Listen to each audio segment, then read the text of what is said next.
Hope my screen is visible and I'm audible. Hello. Am I audible? Yes, sir, you are audible. Okay. We The can topic given to see. me is ECMO in Transplant ICU. I'm Dr. Madhan Kumar, Senior Consultant in ECMO and VAD and Transplant in Apollo Hospital, Chennai. Left-hand side is the Harfield Hospital where I got trained in ECMO and transplantation, and right-hand side is Apollo Hospital, Chennai, where I practice transplantation and ECMO. ECMO in transplantation is a very interesting topic. I have divided into ECMO usage in lung transplantation, ECMO usage in heart transplantation. Also classified as pre-op and post-op in both. Also discuss some of the current literature and our experience to make the slide presentation interesting. First, let me start with the lung transplantation usage of ECMO. ECMO in use in lung transplantation can be used as a bridge to lung transplantation, or in the post-lung dysfunction, like a primary graft dysfunction, this can be used. When you go back to the history, then the ECMO it started somewhere in 1971. So also before that also it has been used in trauma cases and all. But in 1972, there is a first reported use of ECMO by Donald Hill. And also in 1975 or so, we used ECMO for as a bridge to transplantation. But after that, there is a lull period up to around 2000. After that, there are quite a lot of other studies like CSER trial actually improved us to understand the ECMO and its benefit. And the ECMO usage became more popular, more so after H1 influenza outbreak and also recently the COVID outbreak. The ECMO usage has been more common among quite a lot of people.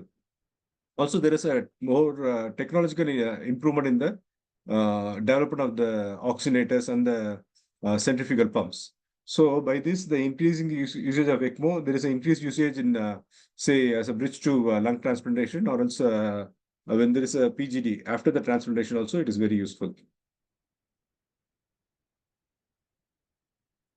So let us see first the ECMO as a bridge to transplantation. So these are the most, there are four most common causes where the patient are listed for a lung transplantation. First is the interstitial lung disease in our India, but the other airway diseases are more common in developed countries. Second most common is COPD, and third most common is cystic fibrosis in bronchiectasis, and fourth is idiopathic pulmonary artery hypertension. So if a patient is going to, what this paper says is when the patient like this awaiting transplantation is going to deteriorate, the only hope for them is the as a bridge to the as a bridge for the transplantation is the ECMO. Without ECMO on a ventilator, these patients can't be maintained for long. Also, one should know that the disease progress is not always gradual. Sometimes this disease progression can be very severe and it can be lethal also. Also, like these patients with the compromised lung function, if they're going to have some infection also, they can deteriorate very badly. So when this kind of deterioration happens, only two things can save them. One is the mechanical ventilation, other thing is the ECMO. So if the patient is not a candidate for transplant, there is a normal patient with the deterioration in the respiratory function, we have to ask ourselves whether it is recoverable or not. If we think it is not recoverable, then we have to see whether that patient may be a candidate for transplantation or not. If the patient is going to already have a, say, underlying malignancy, and that patient is going to have a deteriorated lung, irrecoverable lung, we can't put an ECMO as a bridge for transplantation. We have to deny the ECMO on them. So we have to choose the cases accordingly. So like first is option for these kind of patients is the mechanical ventilation. Let's see what are the disadvantages the mechanical ventilation can cause, and which are not there in a ECMO. The mechanical ventilation can cause volley trauma, barotrauma, and atelectasis trauma. Also, these patients are very prone for ventilator-associated pneumonias, and the increased pressures in the right side of the in the lungs can raise the pressures in the heart. So there may be a significant cardiac dysfunction, leading to back pressure to the kidney and liver, and those organs can also be dysfunctional. Also, in order to maintain the oxygen saturation, one have to keep the FiO2 at a higher range, which can also lead to lung injury. So deterioration can be even more rapid. So the mortality of these kind of patients is almost say 70 to 90%. The outcome of lung transplantation after mechanical ventilation has been proven to be poor compared to patients who are maintained on ECMO as a bridge to lung transplantation. The survival for 6 months following a mechanical ventilation as a bridge is only 50% as compared to 80% survival in ECMO group. So ECMO is far better than mechanical ventilated group. And also on ECMO, we can keep the patient awake and participate in the physiotherapy and all. In mechanical ventilation, those things are difficult. Factors to be considered before subjecting these patients for ECMO are the organ should be irreversibly damaged. That is, when we are going to consider ECMO as a bridge to transplantation. So then it's a bridge to recovery means it should be a reversible one. We want to consider as a bridge to transplantation, we have to make sure that the organ is irreversibly damaged, or else we have to give some time for the organ to recover. That is the lung to recover. Next important thing is there should not be any infection with multi-drug resistant organism, because we are going to give immunosuppression to transplanted patient that may kill the patient. So other important things are function of the other organs like kidney and liver. Those functions should be normal or should be recoverable with the kidney, with the ECMO. So other thing is if the patient is going to have a malignancy, we can't do it. Also, like with significant RE dysfunction, we can't do it. Also, finance also we need to consider. These patients have to be kept on ECMO, and then following transplantation, those things and also have to be discussed before considering ECMO as a bridge to transplantation. Bridge to recovery is altogether a different ballgame. Indication for bridge to transplantation is refractory hypoxemia, refractory hypercapnia, refractory RV failure, or combination of above. These are all candidates for lung transplantation. Contraindication is same like any other ECMO, and related contraindications are in addition to routine one, the allocensuration. If the patient is going to have a very high PRA, which means more chance for that recipient to reject the donor, then we have to consider that ECMO may not be that useful for them. Also, if they're going to have limited vascular access, like arteriopath, or else already they're going to have thrombosed SVC or peripheral venous and all, then one may not be able to insert the cannula and initiate the ECMO. So factors that favors survival are age less than 50 years, or patient with a normal or marginally elevated bilirubin, or with a normal or marginally elevated pulmonary artery pressure, less than 14 days of duration of ECMO, they have a better prognosis. SOFA score of less than 6, non-invasive ventilation is better, or else a patient is extubated, that is better, or able to participate in the physiotherapy, then these patients have a good prognosis. The reverse, like age more than 60 years or total bilirubin more than 3, severe pulmonary artery hypertension, ECMO more than 14 days, prolonged ventilation, SOFA score more than 9, or major bleeding or infection, retransplantation within 1 year. These are all poor indicators. This is a very busy slide. You are not expected to read the slide. This slide basically says that some papers are supporting mechanical ventilation, some papers are supporting ECMO, but most of the papers are in favor of ECMO before lung transplantation. We, in our unit, always follow awake ECMO, and we try to extubate this patient as soon as we intubate. Unlike patient with infection, these patients will usually can be extubated very easily because CIS syndrome are very less here. Excuse me. Also, awake ECMO can prevent them from having a volume-associated, ventilator-associated lung injury. Another important thing is donor availability is unpredictable. The donor may be available today, or else they may be available after a few days to few months also. Till that time, we need to keeping a patient sedated will cause a significant muscle wasting, and then post-op outcome can also be jeopardized. So when we keep the patients awake, they can participate in the physiotherapy, take feeds normally, and also communicate. The psychological well-being is also improved. And they can do not only chest physiotherapy, they can do the upper and lower limb physiotherapy. Also, we can, with the co-mobilizer, we can make them to stand. And once they pass these things, we can make them to stand on their own, make them to walk. And our aim should be, they should be doing all the activities in and around the bed so that their outcome will be better after a transplantation. This is one of our patients who had a single cannula. But this single cannula can also be inserted percutaneously. This patient we introduced by open technique under CM in the theater. This is the organ cannula inserted. This patient can be easily mobilized. Only one cannula in the neck. This is one of our patients who had a ventilator. And this patient, first we tried with the tracheostomy and other things, but lung deteriorated very badly. So we inserted ECMO, and then in few days' time, we started mobilizing her. Also, ECMO is very, very important to transfer a patient from one center to the other center. The one center where the transplantation can be done to the other center. This is one of our international patient where we transfer from Abu Dhabi Cleveland Clinic to here. The patient had interstitial lung disease. I initiated ECMO and transferred from there to here and underwent a lung transplantation and then went back to the same place. This is one of our patients who was awaiting lung transplantation, had a cardiac arrest. We massaged and started on veno-arterial ECMO. The heart didn't improve. We suspected Harlequin syndrome, inserted another cannula in the neck, and then connected the return cannula to the neck. Then the heart improved and she survived. So one have to prepare for all these things. Look at her CO2, it's around 109. Immediately after that, it's around 66, and then drop to 50s within an hour. This is what ECMO can do.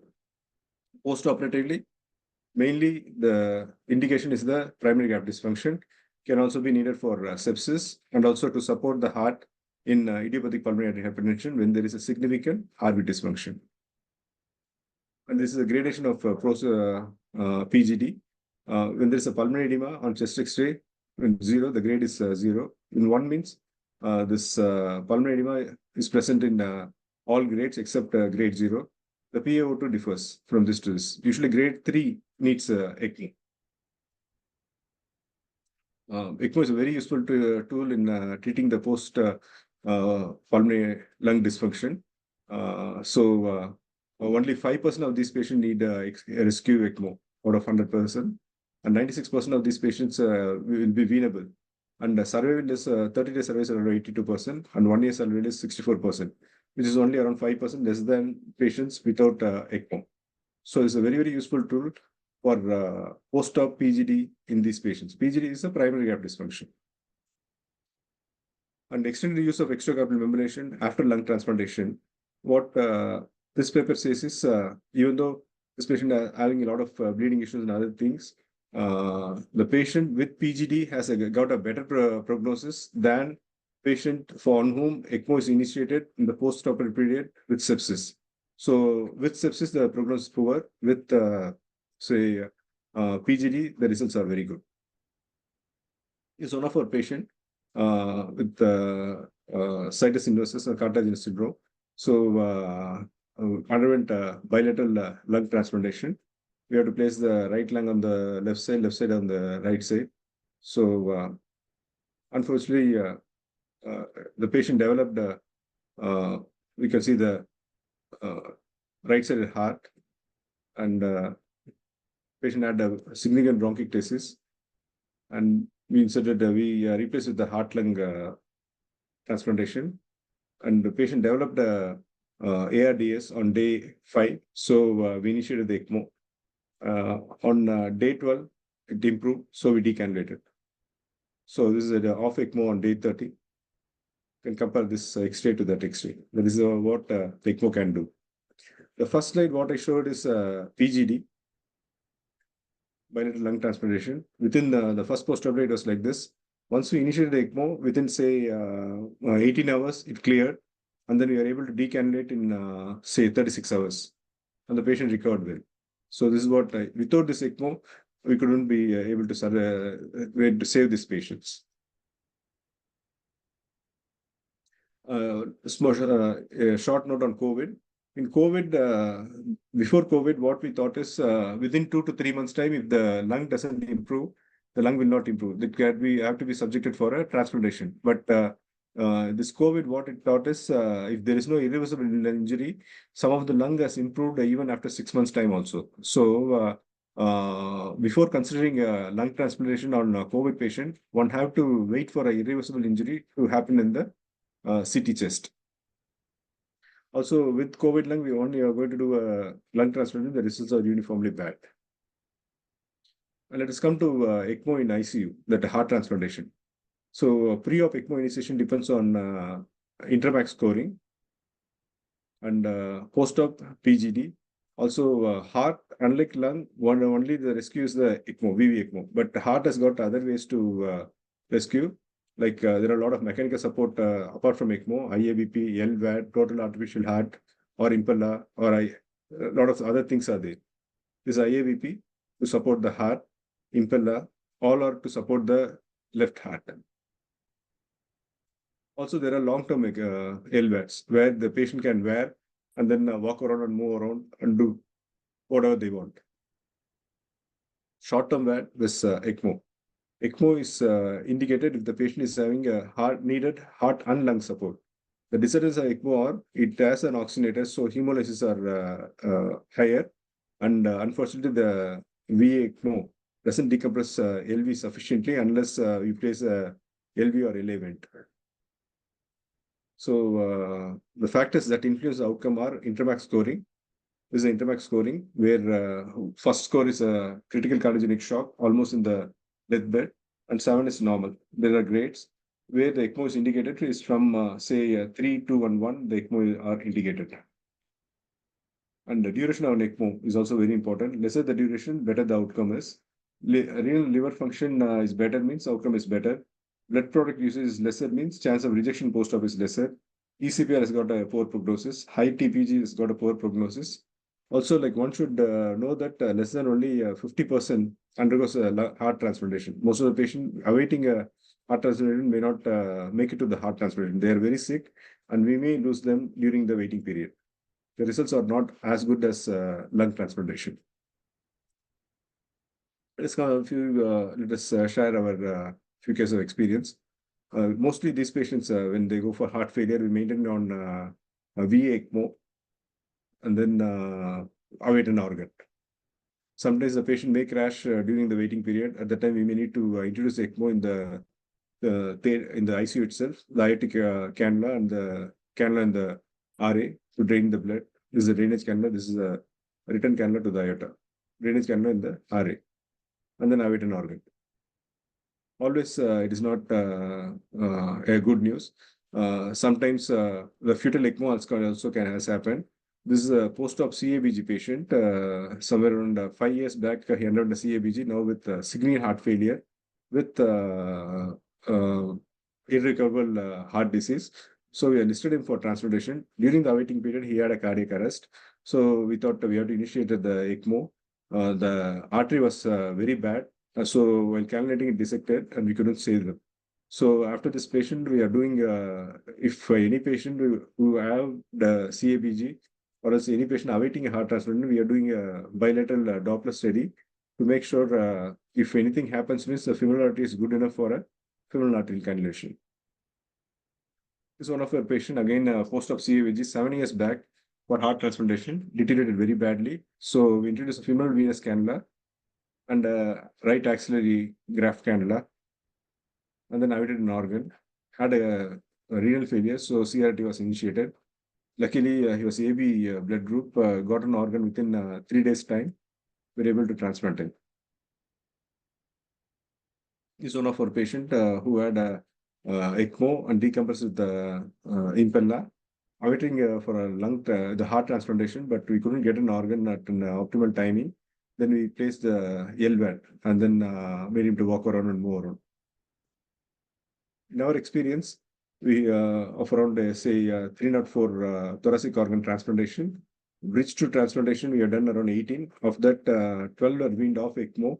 In OT itself, 67% survival and 6 died while waiting. And post-op, 11 patients requiring this ECMO. Out of that, 8 survived and 3 died. And most of them are for 3 died, most of them introduced for sepsis. In summary, ECMO is a very useful tool in managing pre-op and post-op transplant patients and uses more in lung than heart transplantation. Also, mortality of ECMO patient awaiting heart transplantation, unlike lung transplantation, are higher. So, proper counseling is very needed for these patients. Thank you very much for for hearing and from our department. Thank you. Any questions?